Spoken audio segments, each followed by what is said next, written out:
دنیا کا سب سے عظیم پروجیکٹ انسان ہے۔ اس کائنات کا سب سے بڑا منصوبہ انسان ہے۔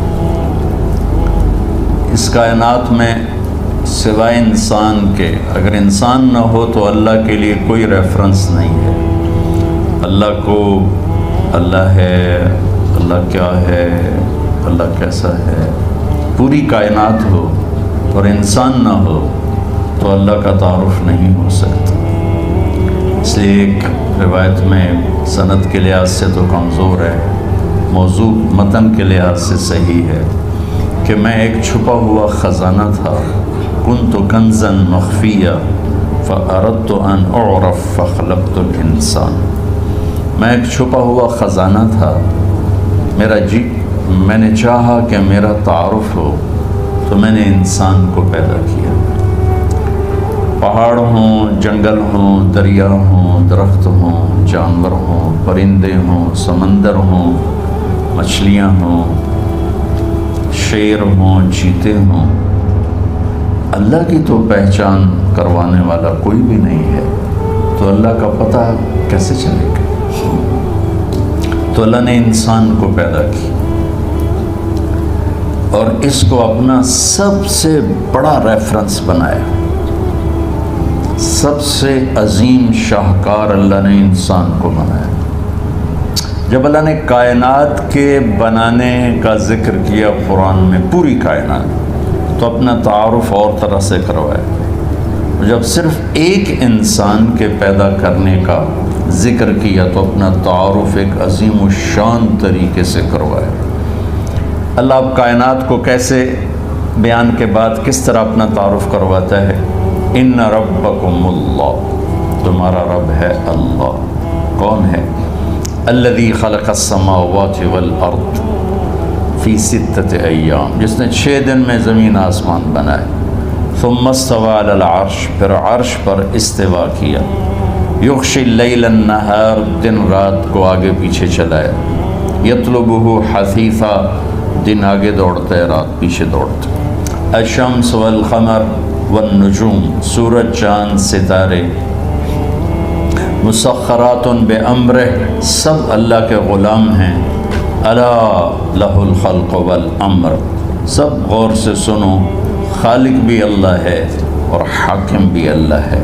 فتبارک اللہ رب العالمین۔ اب یہاں تعارف کراتا ہے کہ بابرکت ہے، پوری کائنات کا پالنے والا۔ رب کا مطلب ایک پالنے والا، ایک لارڈ، پوری کائنات کا مالک اور پوری کائنات کا شہنشاہ۔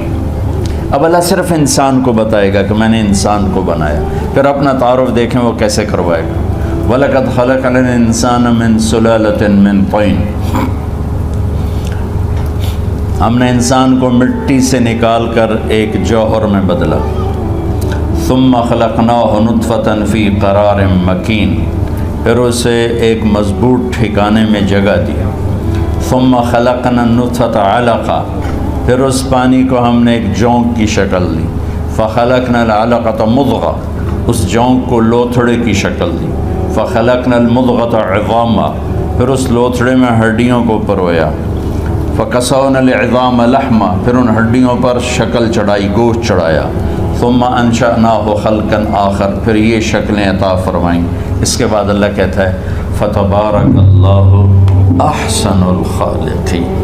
تو اللہ کہتا ہے بابرکت ہے وہ اللہ جو سب سے حسین پیدا کرنے والا ہے اور سب سے حسین خالق۔ رب العالمین اور احسن الخالقین، ان دونوں میں بہت بڑا فرق ہے۔ کائنات کی پیدائش پر کہا رب العالمین، اور انسان میگا پروجیکٹ ہے، باقی سب پروجیکٹ بڑے چھوٹے چھوٹے ہیں۔ یہ پروجیکٹ ہمیشہ رہنے والا ہے، باقی سارے پروجیکٹ اللہ مٹا دے گا۔ فَتِلْكَ بُيُوتُهُمْ خَاوِيَةً بِمَا ظَلَمُوا، اللہ کہتا بھی جاؤ دنیا پھر کے دیکھو تم سے پہلی قوموں کے پروجیکٹ کیسے برباد ہوئے پڑے۔ انسان ایک ایسا میگا پروجیکٹ ہے جو ہمیشہ رہے گا۔ موت اس کے لیے فنا نہیں ہے، شفٹنگ ہے۔ ہم کہتے ہیں انتقال فرما گئے، انتقال فرما گئیں، شفٹ ہو گئے، یہاں سے وہاں چلے گئے۔ تو اس کائنات کے اس عظیم پروجیکٹ کو بنانے کے بعد اللہ اپنا تعارف کرواتا ہے کہ میں سب سے حسین خالق ہوں، مجھ سے زیادہ خوبصورت خالق کوئی نہیں۔ تو اللہ تعالیٰ نے باقی چیزوں کو راہبری فرمانے کے لیے ان کے اندر پیدائش سے پہلے ہی علم ڈال دیا، اور وہ اس کے مطابق زندگی گزارتے ہیں۔ چونٹی کو لائن بنانا کوئی نہیں سکھاتا، پرندوں کو ہوا میں اڑنا کوئی نہیں سکھاتا، مچھلی کو تیرنا کوئی نہیں سکھاتا، سانپ کو ڈسنا کوئی نہیں سکھاتا، شیر کو دھاڑنا کوئی نہیں سکھاتا، عقاب کو جھپٹنا کوئی نہیں سکھاتا۔ پیدائشی سیب کے درخت کو آپ دیکھو گے سیب ہی نکلے گا، کبھی آم نہیں نکلے گا، آم کے درخت پر کبھی کریلا نہیں نکلے گا۔ ساری کائنات کا علم اللہ تعالیٰ نے ان کے اندر ڈال دیا۔ پہاڑ کا پتھر نرم نہیں ہوگا، ریت سخت نہیں ہوگی، ہوا بے رنگ رہے گی، پھل پھول رنگدار رہیں گے، کوئل کا نغمہ اپنا ہے، بلبل کا نغمہ اپنا ہے، چنبیلی کی مہک اپنی ہے، گلاب کی خوشبو اپنی ہے۔ یہ سب میرے رب کے بنائے ہوئے رنگ ہیں، اور اس میں رنگ بھرنے والا بھی میرا اللہ ہے، اور ان کو راہبری دینے والا بھی میرا اللہ ہے۔ ہم گلاب کی پتی میں کوئی خوشبو انجیکٹ نہیں کرتے، اللہ اس کے اندر پیدا کرتا ہے۔ چھوٹی سی تتلی ہوتی ہے، اس کے چھوٹے سے پر کیا خوبصورت پرنٹ ہے جو اللہ تعالیٰ ٹھپا لگا کے بھیجتا ہے۔ کوئی باہر سے اس کو پرنٹ نہیں دیتا، وہ اتنے سے انڈے سے نکلتی ہے، اور کیا عالی شان پرنٹ لے کر وہ باہر آتی ہے۔ انسان ایک میگا پروجیکٹ ہونے کے باوجود پیدائشی طور پر جاہل ہوتا ہے۔ واللہ اخرجکم من بطون امہاتکم لا تعلمون شیئا، ہم نے تمہیں دنیا میں جب پیدا کیا تو تم کچھ بھی نہیں جانتے تھے۔ اب کتا جانتا ہے زندگی کیسے گزارنا، اور وہ جیسے بھی گزارتا ہے اس کو سارا اس میں فیڈ ہوتا ہے۔ انسان نہیں جانتا کہ مجھے ایک اچھی زندگی کیسے گزارنا، ایک اچھا انسان، ایک اچھی عورت، ایک اچھا مرد، اچھا بیٹا بیٹی مجھے کیسے بننا۔ یوں اس کے لیے پھر اللہ تعالیٰ نے انبیاء کا سلسلہ جاری فرمایا، 1,24,000 انبیاء، اور سب سے آخر میں اللہ تعالیٰ نے جناب رسول اللہ صلی اللہ تبارک و تعالیٰ علیہ وسلم کو بھیجا۔ آپ کی آمد تو ہوئی 571 عیسوی میں، لیکن آپ کی آمد کا اعلان پیچھے سے ہو رہا تھا، پہلی کتابوں میں اعلان ہو رہا تھا۔ ہر نبی کو کہا جا رہا تھا کہ آخری نبی آئیں گے، آخری نبی آئیں گے۔ آدم علیہ السلام اور حوا کا نکاح اللہ تعالیٰ نے جنت میں پڑھا، تو آدم علیہ السلام سے فرمایا کہ اپنی بیگم کا مہر ادا کر۔ تو انہوں نے پوچھا کیا مہر ہے؟ تو جنت تو سونے چاندی سے بھری پڑی تھی۔ اللہ تعالیٰ نے کہا تیری نسل میں میرا آخری نبی آئے گا، اس پہ ایک دفعہ درود پڑھ دو، یہ مہر ہے۔ اتنا پہلے سے اعلان شروع ہوئے کہ ایک ہستی آ رہی ہے۔ شاید پچھلی کتابوں کی روایت آپ کو نقل کر کے چند جملے نقل کر کے بتاتا ہوں کہ آپ نے حضرت شایہ پہ وحی اتاری، تو شایہ علیہ السلام بولے یا سماء اسمعی و یا ارض انصتی، اے آسمان سن، اے زمین کان لگا، ان اللہ یرید ان یدبر امرا ویقضی شأنا هو منفذہ، اللہ ایک عظیم الشان منصوبہ ظاہر کرنے والا ہے۔ یرید ان یحول الریف الی الفلاح والملک فی الرعاء، اللہ صحراؤں کو باغ بنانے والا ہے اور چرواہوں کو بادشاہ بنانے والا ہے۔ وَيُرِيدُ أَن يَبْعَثَ أُمِّيًّا مِّنَ الْأُمِّيِّينَ، اور ایک نہ لکھنے پڑھنے والی قوم میں اپنا نبی بھیجنا چاہتا ہے۔ وہ نبی کیسا ہوگا؟ ہمارے نبی کی صفات کو ہم گن نہیں سکتے، ساری دنیا کے علامے اکٹھے ہو جائیں ایک ذرہ بھی اس میں سے نہیں کم کر سکتے، اتنی لامحدود ہیں۔ اس میں سے اللہ نے ایک صفت کو اجالا کر کے بتایا کہ ایک نبی آئے گا، آج سے ہزاروں سال پہلے کا اعلان سنا رہا ہوں، ایک نبی آئے گا، وہ کیسا نبی ہوگا؟ لا یقول الخنا، وہ آخری ہوگا، وہ سب سے بڑا رسول ہوگا، وہ قرآن والا ہوگا۔ کتنے تعارف ہیں، کتنے ریفرنسز ہیں، لیکن میرے اللہ نے کہا وہ ایسا نبی ہوگا کہ اس کی زبان سے کبھی ایسا بول نہیں نکلے گا جو کسی کو دکھ پہنچائے۔ میرا سارا ملک زہریلا ہو چکا ہے اور زبانوں میں اتنا زہر ہے، لکھنے والے کے قلم میں زہر ہے، بولنے والے کی زبان میں زہر ہے، دیکھنے والے کی آنکھ میں زہر بھرا ہوا ہے۔ اور میرے اللہ نے ہزاروں سال پہلے میرے نبی کی صفت کو ہائی لائٹ کیا کہ ایسا نبی بھیجوں گا جو کبھی کسی کو دکھ دینے والا بول نہیں بولے گا۔ یہ میرے نبی کی سیرت، جیسے ہمارے عزیز جہاں زیب نے اشارہ کیا کہ والدین پریشان ہیں بچوں کا کہ یہ ہماری خوبصورت نسل، ہمارے بعد ہماری نشانی، اور آج کا خوفناک ماحول، ہم اس دھارے کا رخ بدل نہیں سکتے، لیکن ہم اس کے آگے دیوار کھڑی کر سکتے۔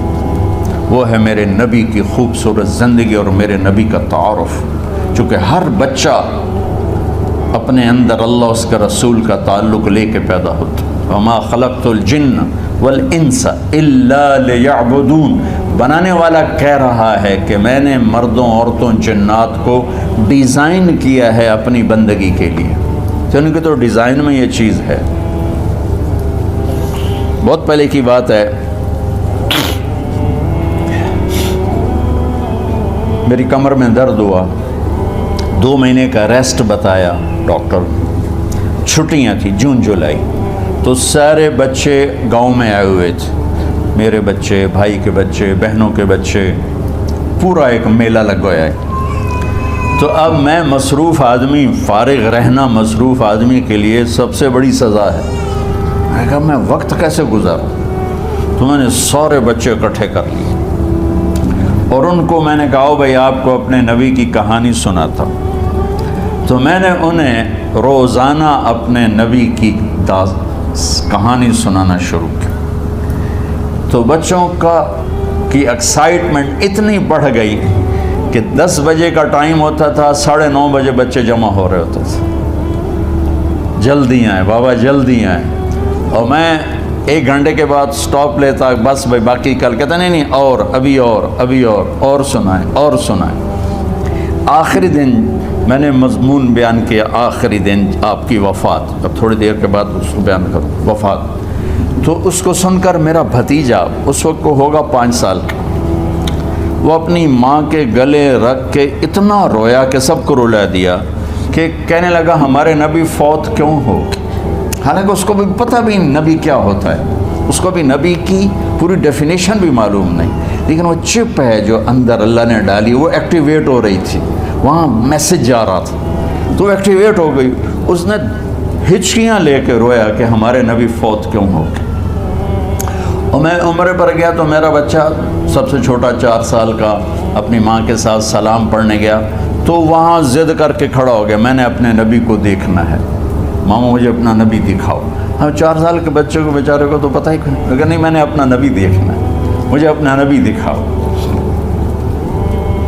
تو اللہ تعالیٰ نے انسانوں کو انسانیت سکھانے کے لیے بادشاہ نہیں بھیجے، سائنسدان نہیں بھیجے، فزکس کیمسٹری جاننے والے نہیں بھیجے، انبیاء بھیجے۔ اور ہماری لاٹری میں جناب رسول اللہ صلی اللہ تعالیٰ علیہ وسلم جیسی ہستی کا نبی ہونا ہمارے مقدر میں آیا، اور اللہ تعالیٰ ان کو پہلے اعلان کر رہا ہے ایک نبی بھیجوں گا۔ کوئی اور صفت بھی تو کہہ سکتے تھے، وہ آخری ہوگا، ایسا حسین ہوگا، ایسا فصیح و بلیغ ہوگا، کہ نہیں، وہ ایسا ہوگا کہ ایسا بول نہیں بولے گا جس سے کسی کو تکلیف پہنچے۔ یہ میرے نبی، اگر ہم اپنے بچوں کو یہ سکھا دیں، ان کی زبان کا بول سیدھا کر دیں، یہ آپ کی آنکھوں کی ٹھنڈک ہے، یہ معاشرے کی آنکھوں کی ٹھنڈک ہے، ان کی اللہ ان کو زندگیاں دیں، ان کی شادیاں ہوں، جو اپنی اگلی فیملی کی آنکھوں کی ٹھنڈک ہیں کہ سب سے زیادہ جو گھر ٹوٹ رہے ہیں اور پیچھے بھی ٹوٹے اور آئندہ بھی ٹوٹیں گے، اس کے پیچھے کوئی بڑے جھگڑے نہیں، صرف گندی زبان ہے، صرف یہ خوفناک زبان ہے۔ تو اللہ تعالیٰ نے جب اپنے محبوب کو بھیجا تو اعلان پہلے کرائے۔ ایک صفت اور آگے اگلی بتاتا ہوں۔ ایک زبان معاشرے کو برباد کرتی ہے، ایک تکبر لے ڈوبتا ہے، میری ناک اونچی ہے، یہ تکبر لے ڈوبتا ہے اور بڑے بڑے فتنوں کو جنم دیتا ہے۔ تو اگلی صفت اپنے نبی کی بتائی اللہ تعالیٰ نے کہ وہ نبی ایسے ہوں گے،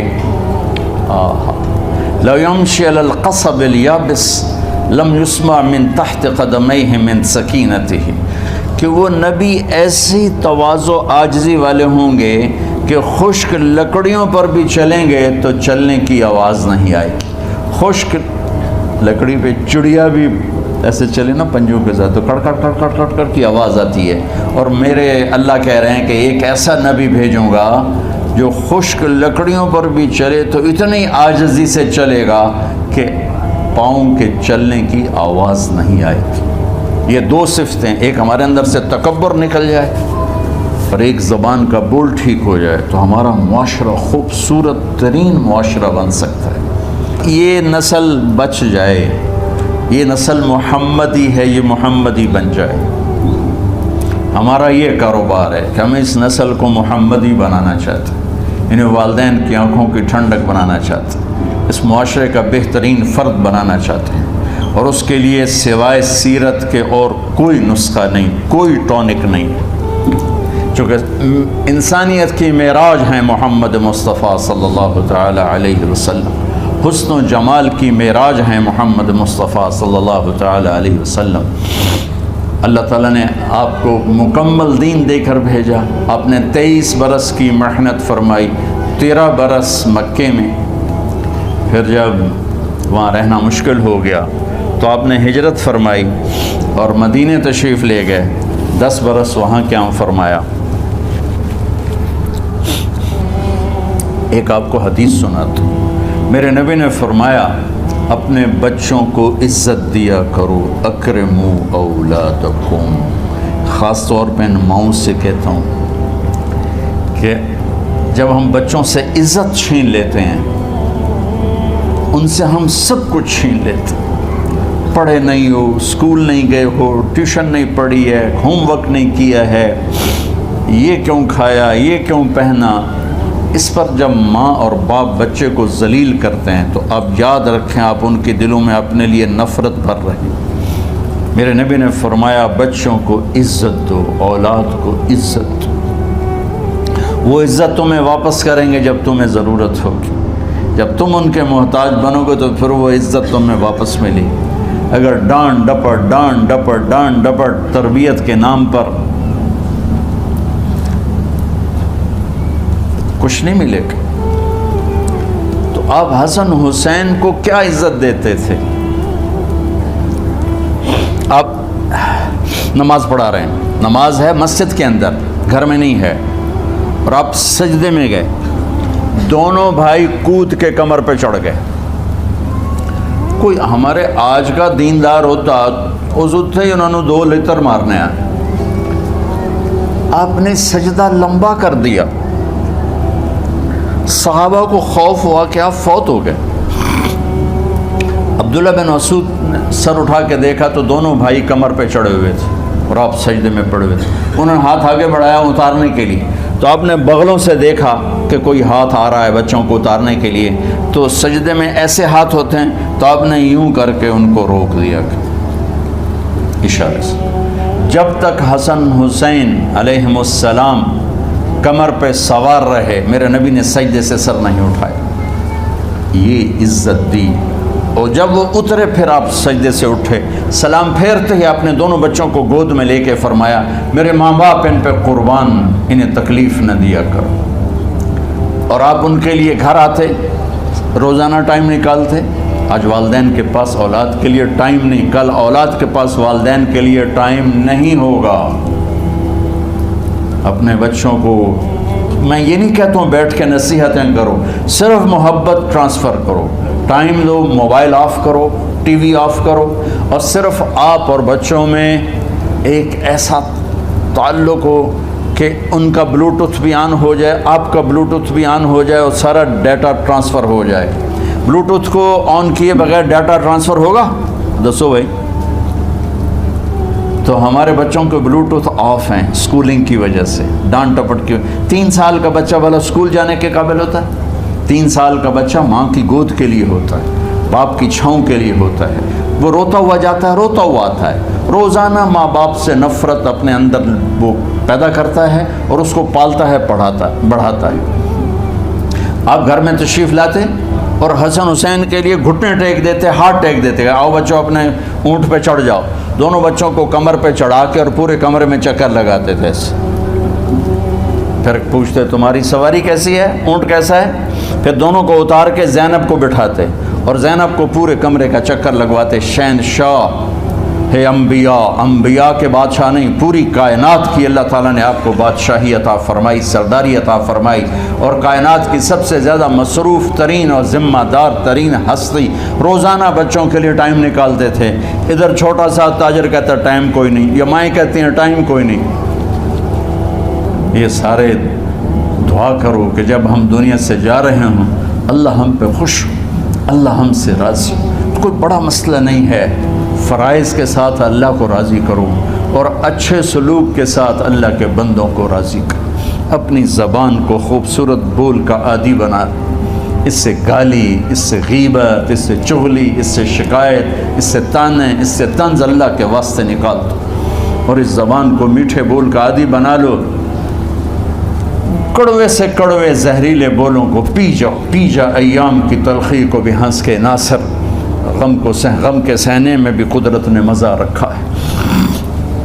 ہر ایک نے جانا ہے، اور ہم چاہتے ہیں جب ہم جائیں تو یہ ہمارے ایسے جانشین ہوں کہ اللہ پاک انہیں ہماری قبروں کے ٹھنڈا ہونے کا ذریعہ بنائے، اور اس آنے والے سیلابی ریلے کو جو فحاشی، عریانی، بد اخلاقی، بد کرداری کا ایک افریت آ رہا ہے، اس سے یہ ہمارے بچے سیسا پلائی دیوار بنیں۔